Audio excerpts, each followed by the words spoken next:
Hello, and welcome to the Shiba Chat Show. This is your podcast for all things Shiba Inu.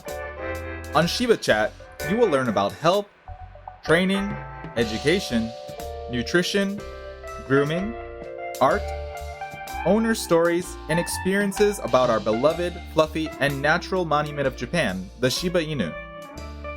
We will be helpful and fun, full of guests like Shiba owners, trainers, nerds, and experts from around the globe. Now, here is your host, directly from Portugal, Charlie Mancini. Hello everybody and welcome to episode number 6 of the Shiba Chat Show. So today we are going to have a guest. Her name is Ashleigh Wiblin. She's a first-time Shiba Inu owner living in Cape Town, South Africa. She brought Aizen home in March 2021 and loves the breed mostly for their fun and quirky nature. Aizen is now 6 months old and is loved and cherished by his parents and every person who meets him.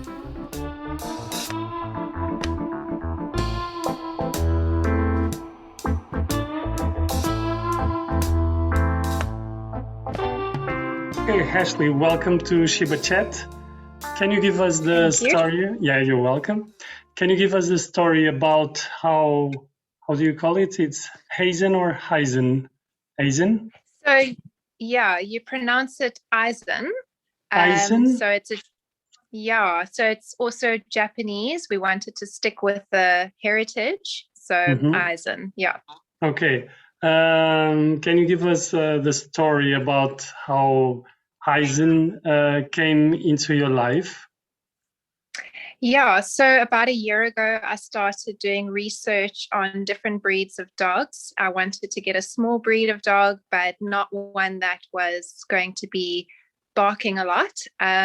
So I kind of had a short list that I was going through, and I came across the Shiba, and I thought it was a very cute looking dog. And I also liked the characteristics that I was reading about. So I've actually always grown up having cats, and I read that, you know, Shibas do have some cat-like qualities.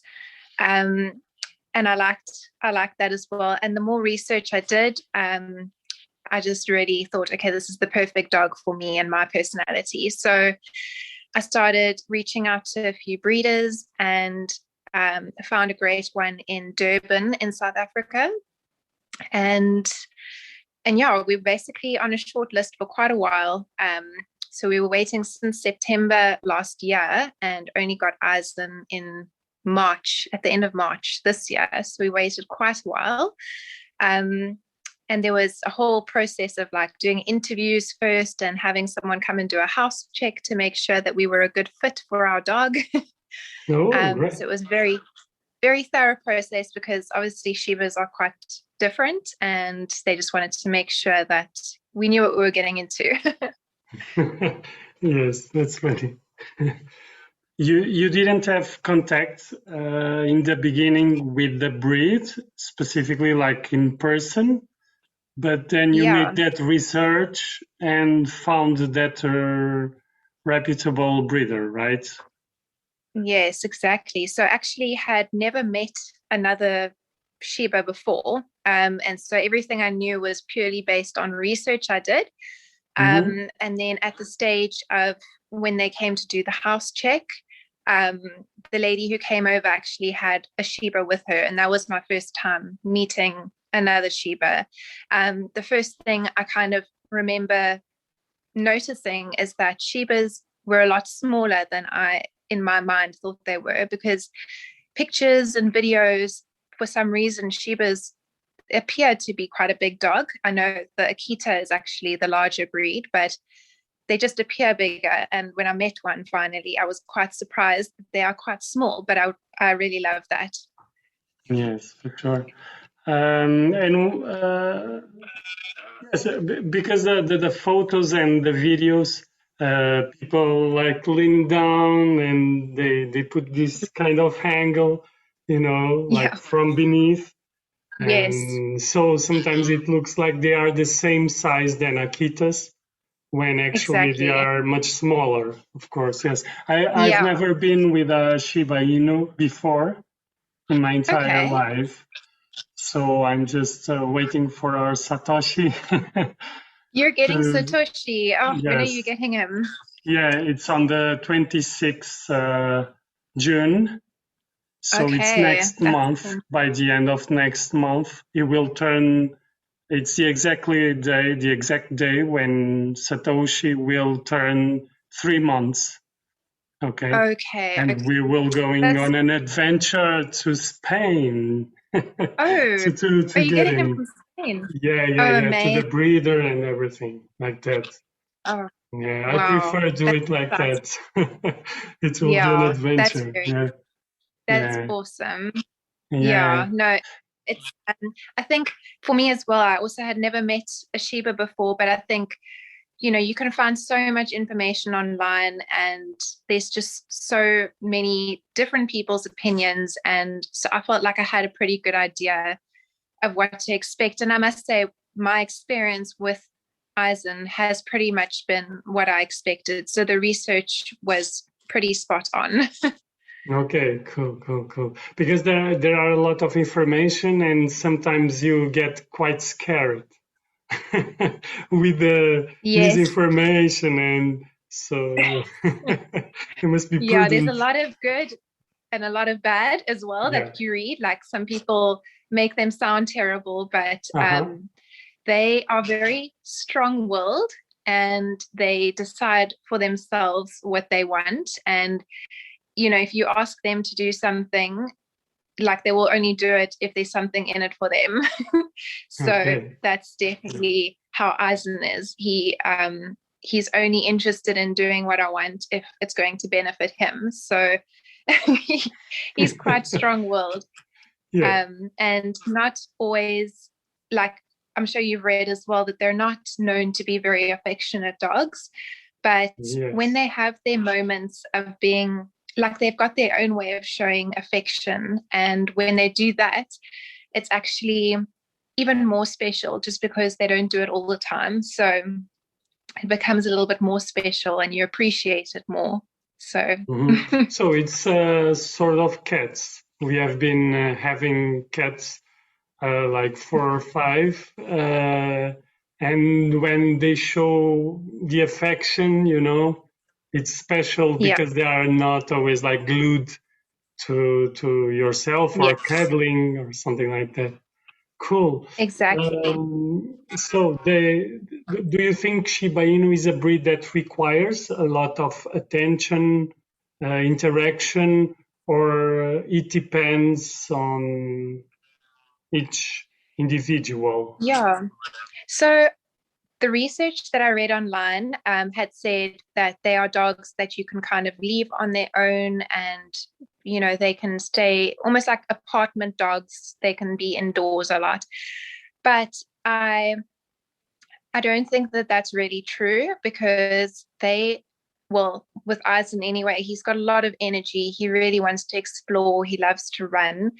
So we every day like take him out for walks and get his exercise in, and we also make sure that he's never really left on his own. I think the most we've ever left him on his own for is like 2 hours. I think that's the most. We always will either get someone in to come and look after him if we're not going to be around for a bit longer, Hmm. or we'll take him with us because Eisen, he always wants to see us. So if we are in the kitchen or we're in the lounge or we're upstairs, like wherever we are in the house, he wants to always see us. He gets really like almost like upset if he doesn't see us.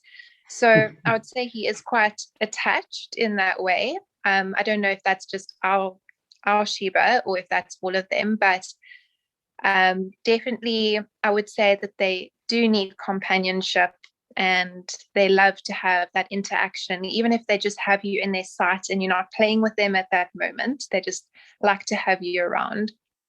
Okay. Yes, a lot of Shiba owners they tell that when they go to the toilet, for instance, they see like they hear someone like Yeah. almost trying to open the door or knocking on the door, Knocking. or if the door is semi-open, they just put like Yeah. The head in. they do the doge, the doge Yeah. look like what, something like That's that. that's exactly true. That's accurate. They of know what's going on. And especially when there's food involved, if we are eating something or he just sees like a treat come out, he'll do anything that you want for it. He is extremely food motivated. Okay. I had Yeah, guests on the show that their dogs are not food motivated. We're talking about Shiba Inu. really. So it proves that each individual got his own Yeah, character and will, his own will. yeah. Yeah. What about South Africa? Since it's like I don't know very well your country, but is it Mhm. hot weather from January till December, or it depends on the areas you live? Um, we pretty much have like a very, very hot summer. And then Mm-hmm. in winter, it is very cold as well. For Oh, us, very cold. But I mean, like, so 9 degrees is like sort of the average in winter. But there are oh, I certain see. areas where it like actually snows and it gets a Mm-hmm. lot colder. So it does sort of So depend where it's you a are. bit like Southern European countries, like uh, let's say Italy or Mm. you Yeah, know. exactly. So yeah, it's not constant throughout the year. We definitely Mm-hmm. have our seasons. So right now we're going into winter, so it's a lot colder.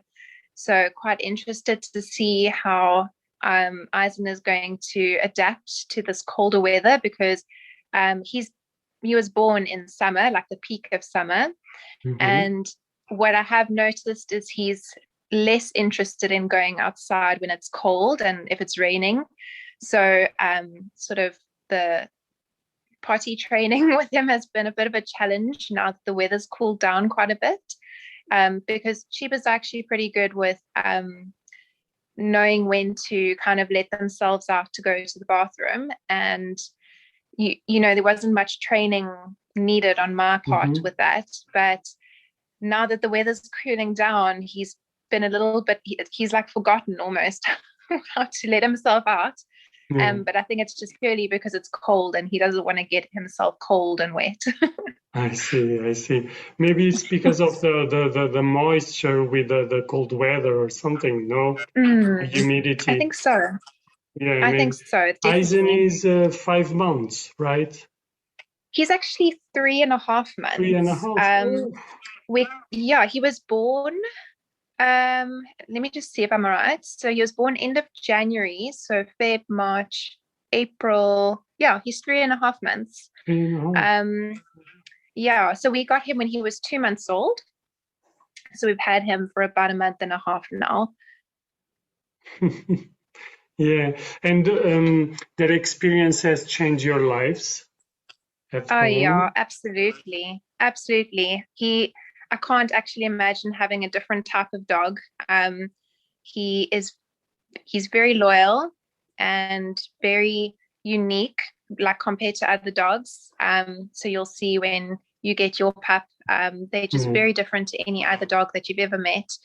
And they just really have such a way that they do change your life and they really make you just see them as a complete companion, part of the family. They're not just a pet in the home. Mm-hmm. So yeah, very special breed. Cool. That's why we have this show to speak with people around the world about Shiba Inus. I will Yeah. tell you the story behind the podcast. Mm. I was researching about Shiba Inu breed and couldn't find any like narrowed theme podcast. I've listened to all the episodes of other podcasts about dogs in general, about Shiba Inu. I've heard in Spanish, in English, and in French. But then there was nothing else for me to listen. So I decided that I should start having chats with Shiba owners, dog trainers, veterinarians, and breeders, and Shiba breeders. I had one Portuguese breeder. Yes, and then I thought maybe the African continent will be difficult to speak with anyone owning a Shiba. But there you are, Ashleigh from Cape Town. Yes, from Cape Town. Yeah, I mean, I must say, the Shibas, there's actually not that many in South Africa, so they're actually quite difficult to find over here.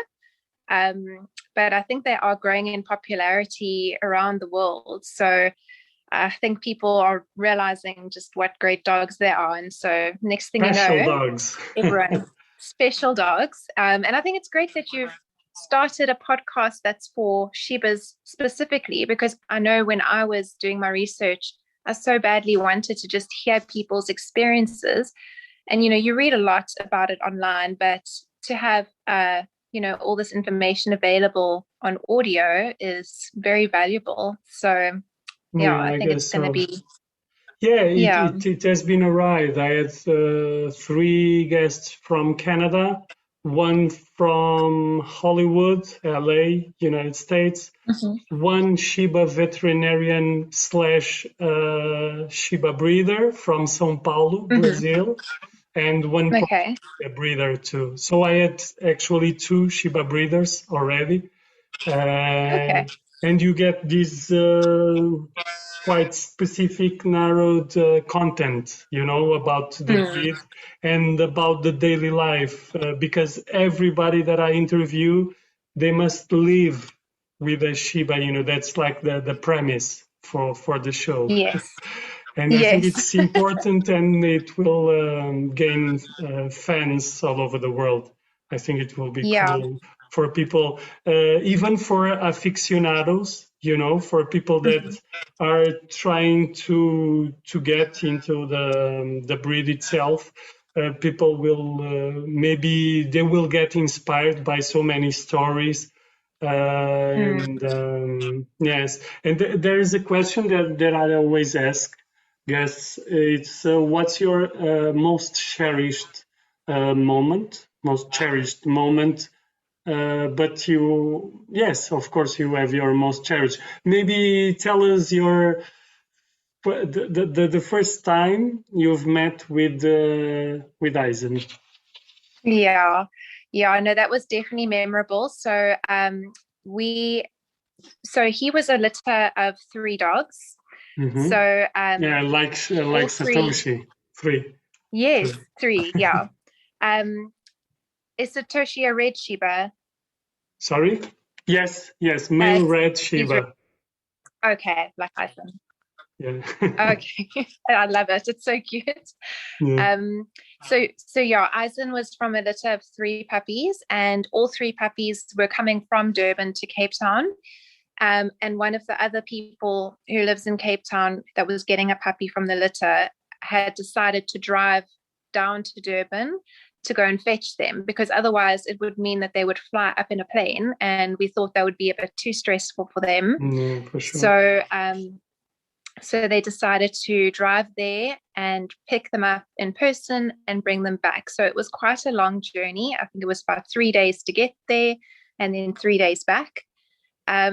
So when they arrived back in Cape Town, my partner and I went to go and fetch Aizen, and I arrived and the 3 puppies were all playing together, and Aizen was actually the one that they were all in a pen, and Aizen escaped from the pen and came running straight to us out of all the puppies, and we just picked him up and we didn't let him go. We were like, okay, well, he's come to us and we are ready to take him home. So that was like my first sort of moment that I remember with him. and yeah, drove back home, and he was extremely excited and probably also like unsure of what's going on. And then brought him home, had lots of toys ready for him, showed him where his bed was. And yeah, I feel like he settled in straight away. Like, yeah, he knew he was home. I really feel like he felt like he was at home with us from the first night. Yeah, that's the Yeah. kind of experiences that will inspire people for sure to have a pup, Yeah. a Shiba pup. Yeah, but So special. you've showed him like the bed, the toys, everything, and he was like, Yeah. okay, like very excited Yes, so with excited. everything. Yeah, and also very excited to have like two new humans that were like there for him and willing to cater to every need that he has. Because yeah, we basically do anything for our dogs. Yeah, and So he I think he didn't could sense miss that. like his mom and his brothers. Yeah, I was wondering about that at first because, you know, they had always been together and now all of a sudden they were separated. But the breeder actually sent a blanket with him that still had like his mom's scent on it. It smelt very strong of dog, but they actually said, you know, don't wash it for a while, just leave it there so that if ever he feels like he's missing his mom or his litter mates, it's got the scent and it's just comforting for him to just smell that and know that everything is okay. And, you know, so I actually, for maybe the first 3 or 4 weeks that we had him, I actually didn't wash that blanket. And I just let him, you know, sleep with that in his pen every night, just so that he had something familiar to help him with that adjustment in the beginning. And I feel like it did actually, I think it helped. Yeah, I think that's the best tip, and it Yeah, helps. Yeah, because surely they will miss I think maybe so. in the first weeks, and then if they Yeah. have like a loving family and they feel Mm. comfortable and calm, maybe everything will be okay. They're not like us. Yeah.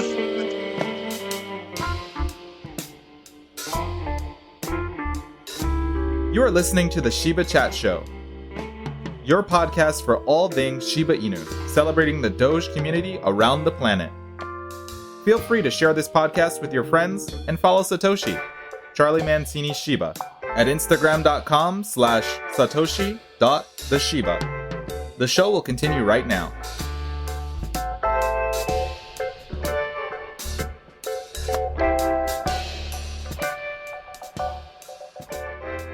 Tell me like a funny situation. So you started to leave the house with him, like to go for a walk with Aizen Mm. at how many months?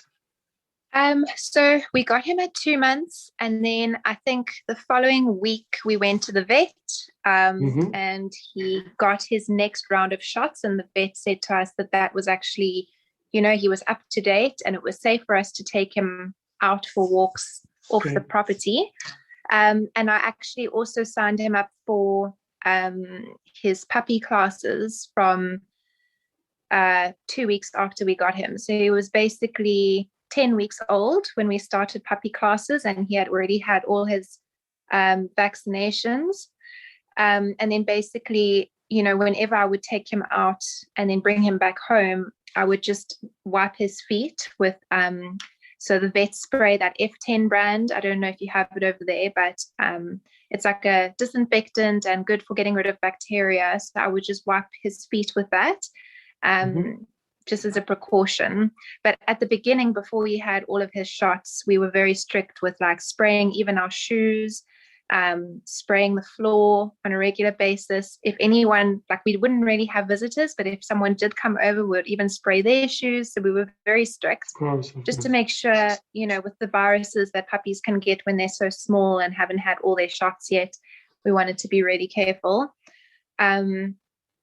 But yeah, we started him at puppy school quite early, which was really great for getting him to start socializing with other dogs and Mm-hmm. getting used to them, because also Shibas have like quite a particular way that they interact with each other, and it's a little bit different to other dogs. So I thought it's quite good for him to start learning how other dogs behave and what's acceptable to them, in terms of like greeting each other and playing. So that's been really valuable. And that's definitely something I would say is quite important early on, is to get them used to other dogs, because I've met some Shibas that are not very happy with other dogs and they just don't handle it well. So far, Aizen has been pretty good. He's quite relaxed with other dogs. So I'm very happy about that. Yeah. And what do people tell you when you're walking Aizen on the street? Have you had any memorable moments, like a funny one? Yeah, people. So once I was walking him, someone asked me if he was a cat. So I said, no, he's not a cat. Because of the tail, like the I think curly tail. It could be because of the tail and maybe his coloring and his size at the time. This was like, quite a while ago. So they thought he was a cat. I've also been asked many times, like, oh, he looks like a fox. And is he a husky? Is he a chow? Yeah, and that's the most common, people, fox and husky. Yeah, exactly. And then when you tell people that, no, it's a Shiba Inu, they look at you and they think that they think that they've misheard you, or you've like mispronounced, or, they look at you very confused. So they do the Doge meme look. They will give you that look quite often. We get that all the time, and we just like, look it up on Google, you'll see what we mean. Or like a wild dog, or a dingo, or a coyote maybe. I don't know. Yeah, but a fox, I think it's number one. Like, but people stop you a lot when you're walking with Aizen, or they want to pet him all the time. Yes. All the time. We walk with him and people, they actually stop. Like if we're walking, they will stop walking and they will just stare at him, and you'll hear them saying, oh, like, look at that dog. I wonder what he is. He looks like a fox. And, some people will say it just to themselves, and other people will actually come up to us and ask us, and they'll want to touch him. And he's okay with people touching him, which is also fun. Some Shibas I've heard don't like to be touched by anyone. But he, I think, is just so used to us touching him all the time that he doesn't mind. But it happens all the time. People seem to really like the way that they look and are very fascinated. It's like compared with to drive a Lamborghini or something, and people will say, "Ooh," like, "Ooh." Yeah, but it's not that expensive. Yeah.